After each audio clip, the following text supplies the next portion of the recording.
Climate Smart Farming Program Specialist. We're really excited that you all made it out here, and we really see our program at CAF as a great opportunity to, amplify conversations like this that are really an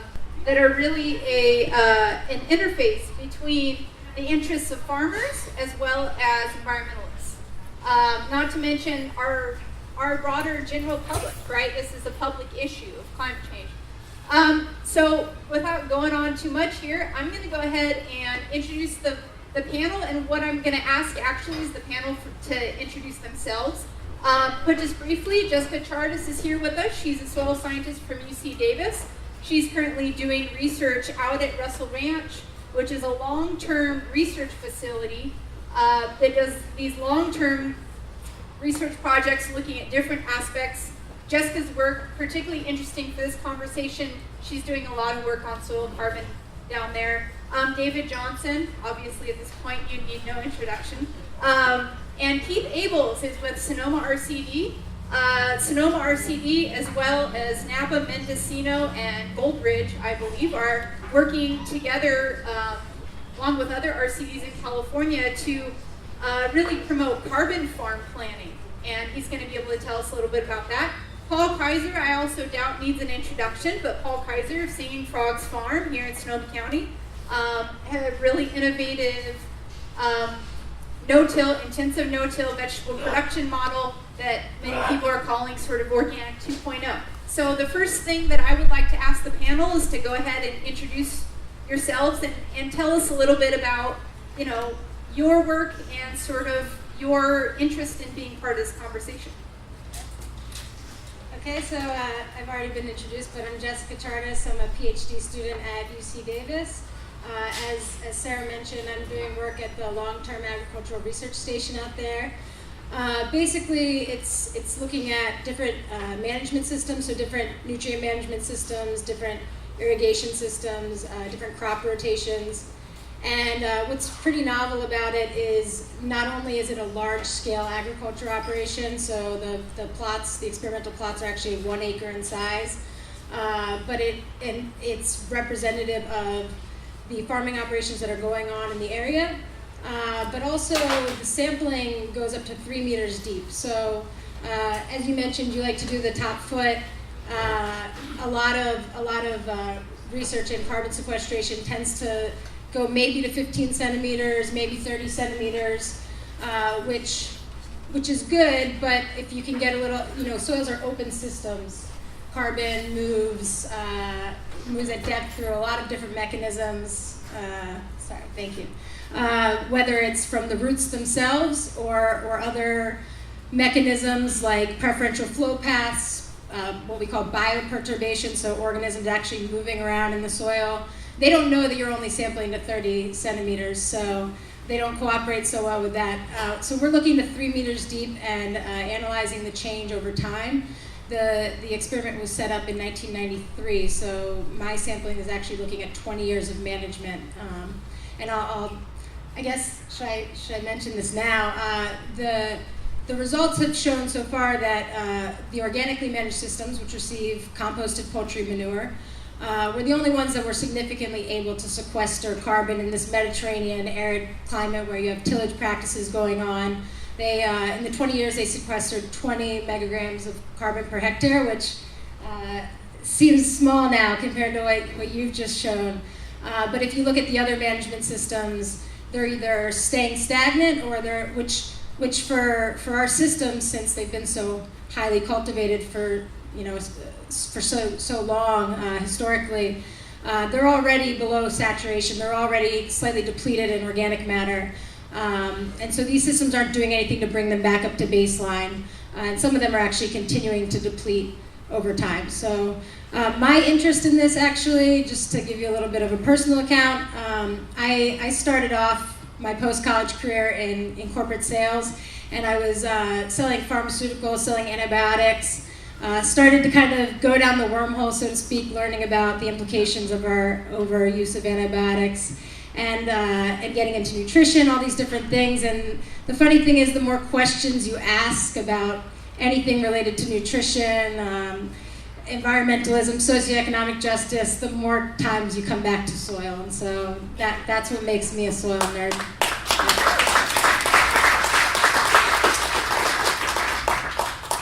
All right, hello everyone. My name is Keith Abels, and thanks for having me here. I work with the Sonoma Resource Conservation District, and we work on soil and water health and all types of different projects. So I'm the water resources specialist there, which means different things at different times. I have been involved with the groundwater management planning efforts, but I also spend a lot of time out at vineyards doing irrigation system evaluations, and now getting more involved with the Land Smart Ranch planning, which is going to lead to a discussion about the carbon farm planning you mentioned. Until a month ago, I owned a farm, Quetzal Farm, which is a 10-acre vegetable farm in Santa Rosa, and fortunately another really good young farmer bought that, and he'll be continuing that, so we're excited about that because I and my former business partner, Kevin McInnes, we've been at it for a long time, and it was time to move on, and I've been at the Resource Conservation District for a few years. I did come to Sonoma County 20 years ago to farm with Left Field Farm, which was an organic vegetable farm too. I've been involved with sustainable agriculture really since college. I went to UC Santa Cruz and became interested in the late 80s, and it's weird. At the time I thought like a lot of things had been going on for a while, but looking back now I realized that was kind of the front edge of a lot of things and some of the people I was working with. And what's interesting to me in your question about like why am I interested in this is when you look at what is carbon farming and you look at what is it, it's low or no tillage, it's cover crops, it's compost, using manures, it's preserving the soil, planting woody shrubs and trees. It's a lot of the same things we do for farming anyway. It's really more looking at it from a different lens or doing it in a different way to enhance those benefits, because if you look at farming, it's sort of it's the problem and it's the solution. I think there's a lot of people are having trouble finding solutions to how do you deal with carbon sequestration, how do you really do it. Farming creates a lot of issues, especially in the larger scale farming and breaking up soil and the chemical inputs and whatnot can be issues. But at the same time, farming is the answer, and some of the studies that have been done in the last 10 years, show that when you keep, good production, you keep soil covered, and you look at the whole picture, a lot of those places are the places that are sequestering carbon. And so I think we need to look, further and further into what are the opportunities for small, medium, and large-scale farms to make that contribution. And I just find it's really interesting, and it's very much in its infancy. So there's a lot to be figured out. There's a lot of research, that still needs to be done, and there's a lot of answers I think we'll find. But it's exciting to come out today, and I was thinking, there's gonna be 40 or 50 people here, and I walk into the room, there's like 150 people. It's hot. I'm like, I better pay attention here. So thanks for having me, and I assume there'll be a chance to talk more as we go on about the carbon farm planning and some of the stuff we're doing at the RCD that's relevant and exciting and interesting. Just a quick introduction. My more significant half, Elizabeth Kaiser, is not here this evening. She wanted to be and was hoping to be. Babysitter had to cancel last minute. So when our farm is introduced, it is the two of us. We are co-owners and co-operators, and she does an amazing job. I really appreciate her presence on the farm. So David, I think one of my favorite brief little quotes and comments you made was, there's only so much carbon you can put in the soil, but there's no limit to how much soil you can put on the land. And that's a great way to look at things. We can keep building soil forever, even though there's a limit to the actual carbon per unit of soil. So what also impresses me, I have to say, is my background was in the hot, arid, dry tropics in ecological restoration and land work. And that's where you are doing a lot of your research trials, is I assume at about 5,000 or 6,000 feet elevation in the desert, which isn't just a hot, dry desert, but then it has winter snow and ice and below freezing temperatures. So about the only perennials you get are mesquite and a few other things. It's a very limiting kind of climate to grow in, and one of the most challenging on the planet. And while I was in the hot, dry tropics in West Africa and parts of South America, we didn't have those freezes in the winter that limited things, so we could grow year-round for sure, and the hot, dry tropics were a much easier environment than the Southwest at elevation. And as you mentioned, the fungal content of the soil is highly important, and many scientists have done that for a long time. The question is, how do we get to that point where we have that fungal content in our soils to begin enhancing the growth and returns on our crops that we care about? We don't want to be growing the weeds and the grasses. We want to be growing the vegetables and the fruit trees, etc. So creating those conditions that really enhance the growth of those plants is the challenge that we all face. And there are many wonderful, innovative systems out there that I love coming across all the time. So, thank you. Any of you guys can hang on to that at this point. Just put it down. So I'm just going to ask a few questions, and we'll hear from the panelists, and then we're going to, throw it out to the audience, and so be thinking about questions that you all have. One of the questions that I have that I think is, brought up a lot that you just brought up, touched on, all is, we're talking about these practices. Most of them aren't new. You can look up cover crop research from 1905, for example, that are finding similar results to research now that is considered novel, which I find entertaining. But obviously there are some barriers here to farmers actually adopting these practices.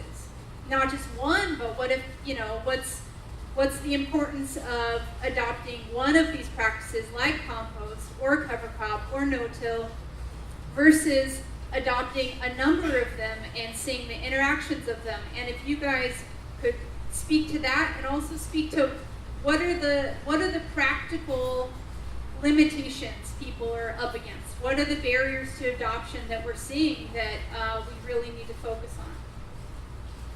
Whoever would like to go first. Oh man, I've been nominated. This is something I think a lot about, actually. What makes people change? What makes people think to try something different, especially when they have such risk? They're literally betting the farm. So obviously, especially in our climate, there's water constraints. And that, to me, is a big, big issue in terms of research gaps. So we talk about this 1905 having research on cover crops, and now we're still doing stuff and it's considered novel, and yet no one's looking at the actual water usage on farm of cover cropping. We talk a lot about cover cropping increasing soil organic matter, and we know that there's this relationship between soil organic matter and water holding capacity. So it stands to reason that if you increase your soil organic matter, you should be increasing water holding capacity. Less loss of water from the system, the increased infiltration as well even, so you have less runoff and less stuff going literally off the farm. And yet there's a huge research gap on this, that you have anecdotal evidence, but no one's actually looked at how much can we save water, like actually doing a water budget on farm. And seeing how much, whether or not this fear of using too much, the cover crop using up your water for your cash crop. So I think that's a huge barrier because we haven't demonstrated it well enough. And then something that's near and dear to me is just the systems of adoption that we generally use. We were just talking about this. There's this very linear line of education that's built into our culture of, teacher to student, parent to child, scientist to farmer, and we're not enlisting the farmers themselves in being advocates and telling their stories and demonstrating their success. And again, just to harken back to my days as a pharmaceutical rep, we were clever. Unfortunately, they're clever, and so we would find a thought leader in the medical community, a doctor who was prescribing our drug for a specific indication, and we would pay them to come out to an event like this where we'd invite other doctors, and they would share their practice and kind of give this proof of concept that instead of someone who's never practiced telling you what to do, it was your colleague, someone who was relatable, and so adoption rates were high. And I think that's something we need to model in agriculture as well. You know, we need to get the farmers telling the farmers rather than someone in a suit or a lab coat. So those to me are the two predominant things that are prohibiting progress.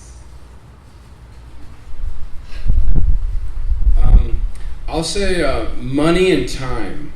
I think those are the two biggest things I see, because a lot of these things, well, some of them, you know, like a farmer might do anyway. They're going to cover crop because they cover crop. And here in the North Coast, we're fortunate because we can plant before Halloween and it actually grows. We don't need to necessarily put water on it. A lot of agriculture doesn't have that luxury, and agriculture not far away from here. But a lot of the things to do, you know, take money and time, and they take risks. And the problem is, like, you know, we've been talking about this for 20 years. I used to work for CAF, and we were talking about it, you know, 20 years ago, like how we're going to pay farmers for ecological services that they provide. And there's people working on it, and I think there's been a little progress, but when it comes down to it, the farmer has to foot the bill. You know, yes, the NRCS does do some supportive programs, but that's got its own complications, or you know, you have to be willing to like work with the system the way that works, and that has its constraints.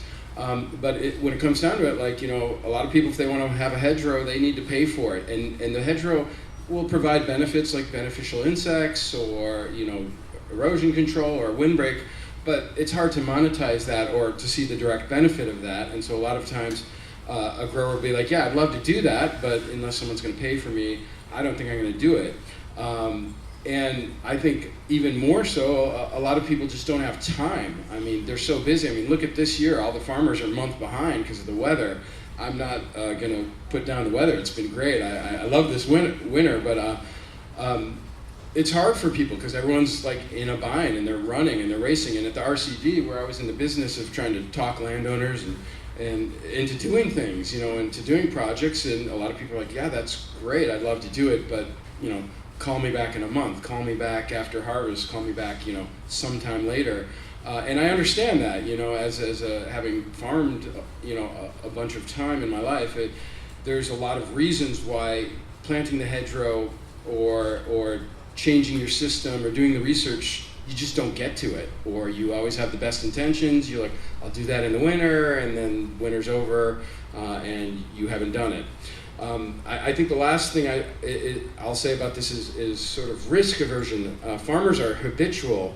If you create a system or inherit one from someone, you know, like your father or whoever farmed there first, if it's not broke, you don't want to fix it. You know, you don't want to mess with it. And so, you know, like I work a lot with, you know, vineyards, and, you know, a lot of them till every row, some of them till every other row, and then there's some, you know, smaller group that don't till, and there's a lot of arguments about which is best. But if you try to say, hey, just, you know, like, why don't you why don't you stop tilling? Well, you got a big discussion on your hand, because they're putting it all, you know, they're putting it all on the line, and no one's paying them to do it. They're taking the risk, and that's huge. I mean, what if it didn't work? You know, and a lot of farmers are convinced that, well, I have to do that because the weeds or the cover crop competes for water with the vines, and, you know, I can't do that, and because then I'll lose my water, or, you know, the vines won't do well and it won't produce, and I need to get 2 or 3 or 4 tons or whatever their goal is per acre. And if I can't achieve that, you know, obviously there's a number of vineyards that can afford that. Some perceive they can't afford that, and then there's a bunch that actually can't afford to do that, you know, and so they have to make it work. And so I think until there's more incentives, there's more sharing the risk. I mean, if the community or society shares that value of, like, we need to sequester more carbon, that's great. But the next step is to back that up with support and money so that they can actually do it, and you don't have the average farmer taking all the risk, and if it doesn't go well, paying the price.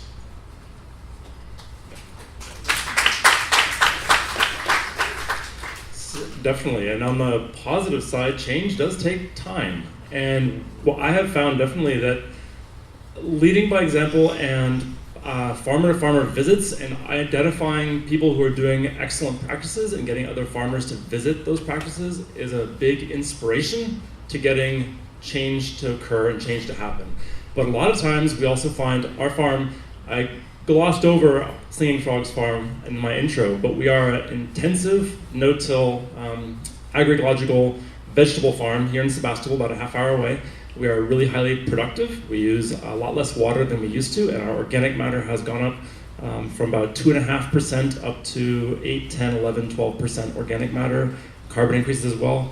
And we used to, when articles first come out about us, one of the biggest slams against us is that we used to test in the top 12 inches of our soil, and they all say that you're supposed to test in top 6 inches only, as you said, and our response was, great, we'll test the top 3 feet instead. So now we're testing 3 feet deep and finding even better answers down there. It's really awesome. So what we have done with our success is turn that model of farmer-to-farmer visits over into our way of expanding. People ask us constantly if we want to scale up, and our version of scaling up is to get more farmers doing what we're doing, or even better than we're doing. And we're having great success at that through workshops, through farm tours, through presentations, etc. And it has been, just yesterday I did a full all-day workshop with a Hmong farmer group from Fresno and a Gilroy demonstration farm, and then a few farmers from Ohio and Nevada and Northern California. And it was our 4th workshop this spring, and despite the heat wave. But we are really enjoying the opportunity to help other farmers get up and running and have as good or better success than we're having from day one. And I think that's where change comes in, is change is hard, no question about it. And we are getting the best traction with new farmers who are just about to hit the ground running, and they find out about our system and they quickly adopt it and hit the ground with a very different system than they intended and have great success. So it's the next generation coming on that is finding great success, and it's easier to have change there, but we are still having change amongst all farmers of all ages and experiences, and it's been great. I know there's a few farmers in this room that have actually have worked for us. Chris, I'm thinking Jaster, and a few others who have worked for us and now have their own businesses up and running, doing great, doing a no-till, productive, intensive systems. So. Yeah, and David, did you want to comment on that? Oh, sure. You don't have to. I think we need to see a full cost accounting of what agriculture really cost us, our impact on our environment. It's going to have to eventually, I think, end up in a market, because most farmers can't afford to make this transition. They need assistance through the process, and once they get through the intermediate part, then once they adopt it, we have farmers like this that are bright and shining examples of how it's done right. It's that transition that's going to be tough. And the carbon market, that is, I hate to say it, because some people like it, some people don't, maybe the only answer to really get this thing to move forward. And I'll caveat that with, I was recently in Australia with Terry McCosker, and they have a carbon market. They have money in the treasury to support this. And maybe 2% of the ranchers will come look at this, and only 0.5% will actually adopt it and get into the market. So just because we have a market may not be the total reason that it will go forward. Sorry, I just wanted to say one other thing. I agree socioeconomics is probably the main driver, but there is also an issue of inconsistency with carbon sequestration research, inconsistent results. And we have this addiction to scalability. And with soils and agriculture, we have to be systems thinkers, and we have to really have a sense of place and think about the unique considerations of that location. And so I think we need to approach our research questions thinking about things like, what soil type is it on? How much clay, for instance?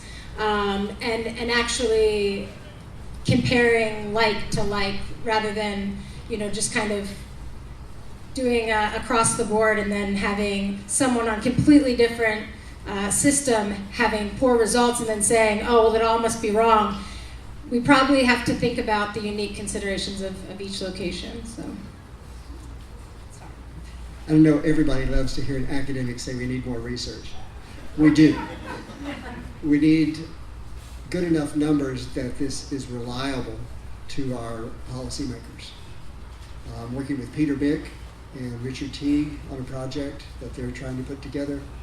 We're looking at rangeland management, and this does function in rangeland management as well. Richard Teague has demonstrated 3 tons per hectare per year increase in soil carbon in rangeland in central Texas. So this can be done in dry land as well. If you saw Gabe's, he was doing that in North Dakota. And you can see he was having significant increase in his soil carbon as well. But it takes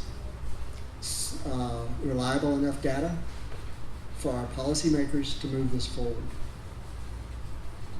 Oh, just one thing. My co-inventor is back in the corner over there. Wait, Jim, you can wave to everybody and say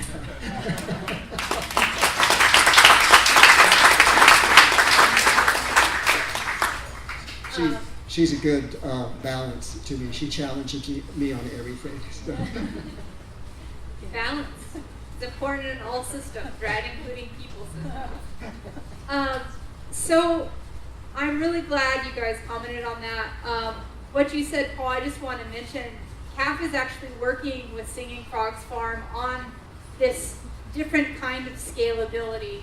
And we're sort of sponsoring these different farmer groups from different regions that are dealing with a different climate and a different soil, and trying out this model, adapting it how they see fit, and trying to really amplify what works with farmer innovation. You know, what results can we see? Because as Jessica mentioned, you know, especially in California, we have incredibly diverse ecosystems. And all of our cycles are going to be a little bit different in these different ecosystems, depending on, you know, what the temperature is. You know, Davis, where I live, it's extremely hot in the summer. So very different from Sebastopol, unfortunately, for me. But moving on to another question around sort of looking forward and land management. Soil carbon sequestration, you know, from what I understand, is a very complex topic, especially when we're talking about long term. So I think one of the biggest questions to think about, if we're actually trying to sequester carbon to mitigate climate change, we need to think about it long term. And I would like to hear from you all about some of the challenges in planning for land use management that is actually targeting carbon sequestration for the long term. So whoever would like to. Didn't like that one, huh? Well, long-term planning is hard in farming because there's so many variables involved with farming, you know, and it starts, you know, right there in your soil, but as soon as you go out the gate, you know, what's the price of gas, you know, what's the consumer mood, what's popular, what's not. You know, at Quetzal Farm, about 5 years ago, we got this killer virus that did in our tomatoes, and tomatoes used to be our biggest crop at one point. We got around that and we dealt with it, but it took a few years to recover. But you know, farmers need options because you never know what's going to come at you from where, or what you might get excited about, or just what change, you know, is demanded of you, whether it's your choice or not.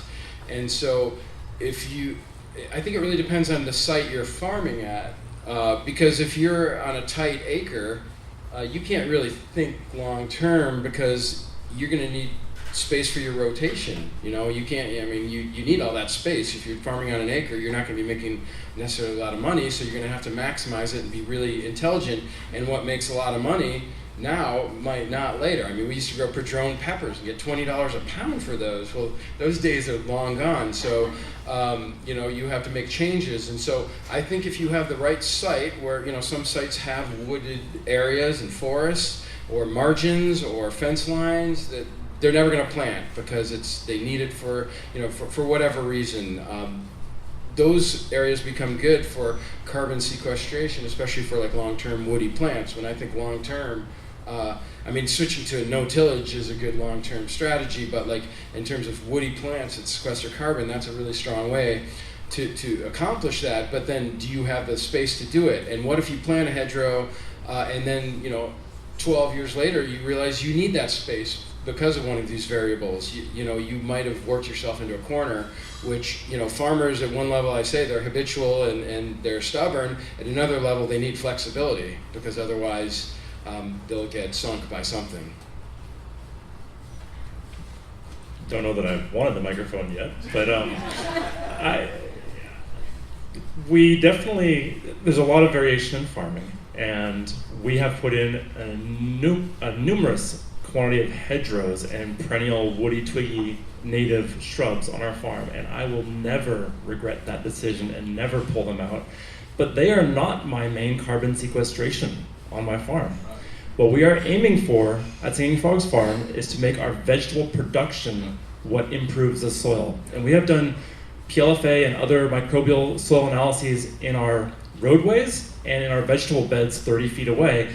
And our roadways have permanent grass on them, but it's not composted, it's not watered, and it's not harvested. It's just annuals, clovers, and annual grasses, and some perennial grasses in the roadways. And we'll test for microbial life in those soils and the fungal bacterial ratio. We will also test 30 or 40 feet away in our vegetable beds. So our baseline is our undisturbed soils.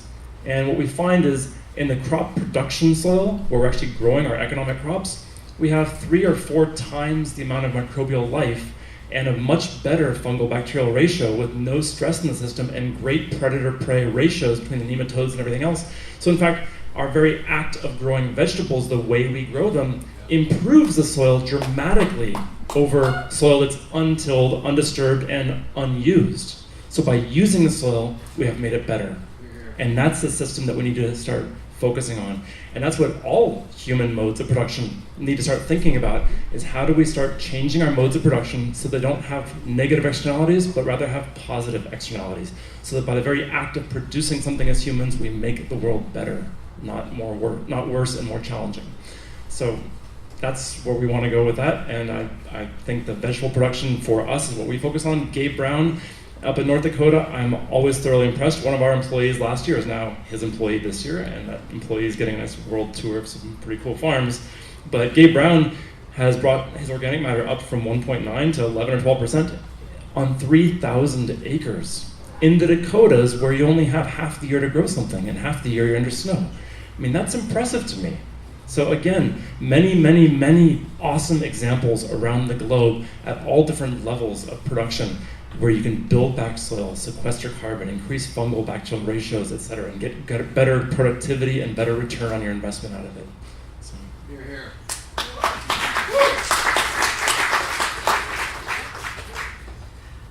So in terms of thinking long term, I'll give the science perspective again, sorry. But we've only recently had a paradigm shift in the way we even think about soil organic matter. So for the decades prior to now, we've been thinking about it in terms of chemical lability or recalcitrance. So is it easy to break down or is it hard to break down? And we're just now realizing that it's more about the physiochemical properties of the soil itself that kind of are barriers to whether organic matter will stick around and stabilize or whether it will be mineralized to CO2. And so we've been asking questions in a different sort of way in the past. And so again, this goes back to maybe we need more research, which is hard to hear. But thinking about things differently, thinking about building structure so that things are easier on the microbes, so that they're more efficient at converting carbon in the system. Also, a lot of our measurements in the past have just been looking at CO2 respiration, and so we assumed if the respiration rates are higher, this one is not sequestering carbon. But in fact, that's not a hard and fast rule. Increased CO2 respiration means potentially that you have more microbial activity, more biomass growing, and we now know that soil organic matter is 50 to 80% microbial necromass, so just a bunch of dead microbial bodies. And so we need to start thinking about systems that increase microbial growth rates and turnover, so that, because they actually become the organic matter. So rather than looking at respiration rates, we need to be looking at, as David showed, specific respiration rates. So how much respiration per unit carbon consumed. And that's something that I think people can understand, because we all think about efficiencies. How do you create more efficient systems? We didn't just create a car and then stop there. We tried to find ones that were more efficient at using fuel, right? And so I think we need to take that same approach onto the farm. Another thing is thinking about depth, as we've mentioned, because like you're finding, you're actually potentially increasing carbon even more at depth, especially in these irrigated systems where, and depending on your quality of your irrigation water, you could actually be taking that CO2 respiration that microbes and roots are producing and moving it downward and reprecipitating it as inorganic carbon, so carbonates, which are much more stable. They're not going to be decomposed by microbes in the same way that organic carbon would be. So I think just from the researcher perspective, thinking about how carbon dynamics work in the system differently, thinking about how a change in management might kind of invalidate years of sequestration, and that's where, especially in these climates, I think looking at systems that put carbon at depth is really important, because it may be less vulnerable to management and more likely to be stabilized because you have more of these reactive mineral surfaces, so clays and iron and aluminum oxides that will stabilize and hold on to that carbon. So things like perennials, deep rooting plants. We've been breeding plants for above ground biomass. Maybe we need to think about breeding plants for below ground biomass. So just changing the way we think about things now, it takes time. Now the science and the practices have to follow suit.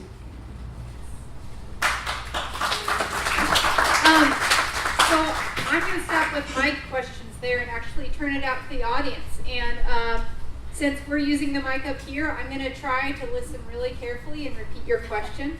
So whoever wants to ask a question to the panel or share a comment, please do. Now's a good time. Yeah. I have a comment and a question. Sure. So my comment is I'm with Demeter US, and I'm just really happy to share with this group that this year we decided.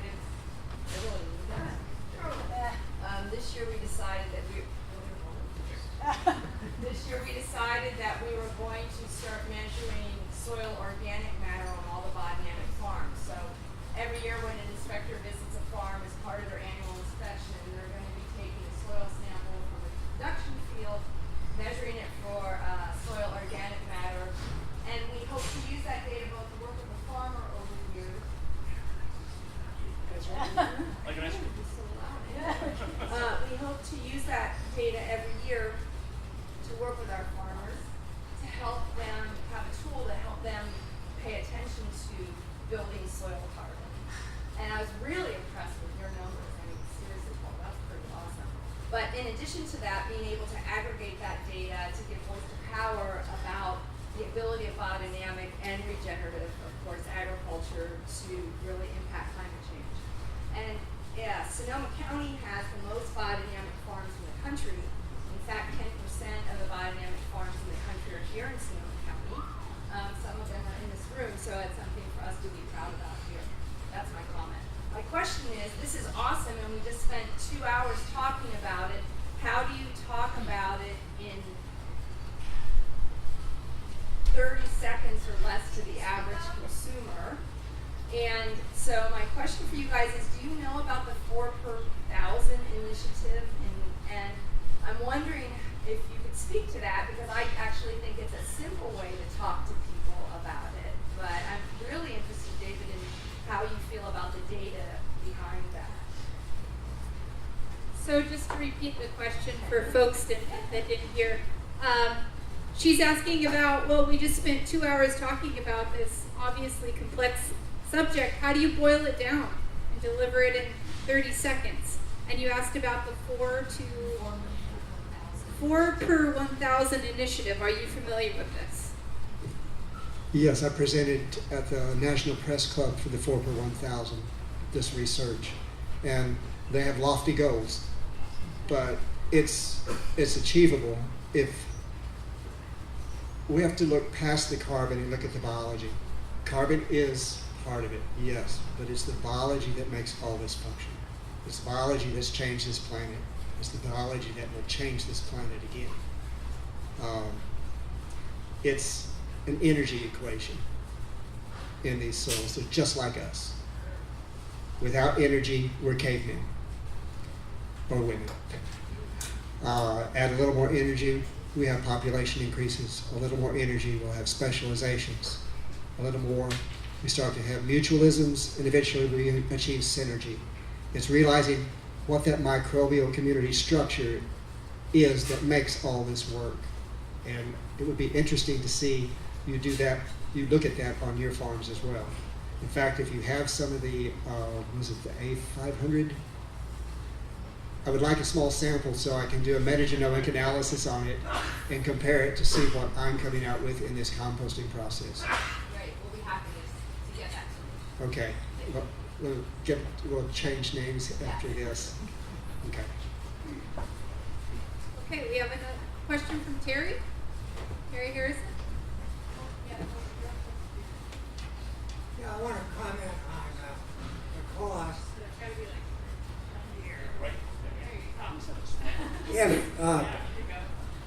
If you get half or a quarter additional crop using only half as much water, what's the cost barrier here? There isn't any. And farmers are slow to adopt new things, but if the economics are as good as David has described, and farmers start looking over the fence and seeing what their neighbors are doing, eventually will, and hopefully it has to be pretty soon, because of global warming, will reach a tipping point. Absolutely, thank you, Terry. Yes. You can shout it to me and I'll try to repeat your question. All right. So I'm interested in the role of tillage as it relates to carbon sequestration, and I'm particularly interested in tillage during a transitional period. What is the appropriate role of tillage? Since a lot of people are using it, it's kind of hard to maybe wean off of that. And personally, I'm an apple grower, and I'm interested in perennial systems. What is the appropriate role of tillage? So, great question about the appropriate role of tillage, especially in transitioning from tillage to less tillage to no tillage. We have an apple farmer here. So, tillage and perennial systems, would you guys be able to speak to that? Patience. And as little as possible on the tillage. No recreational tillage.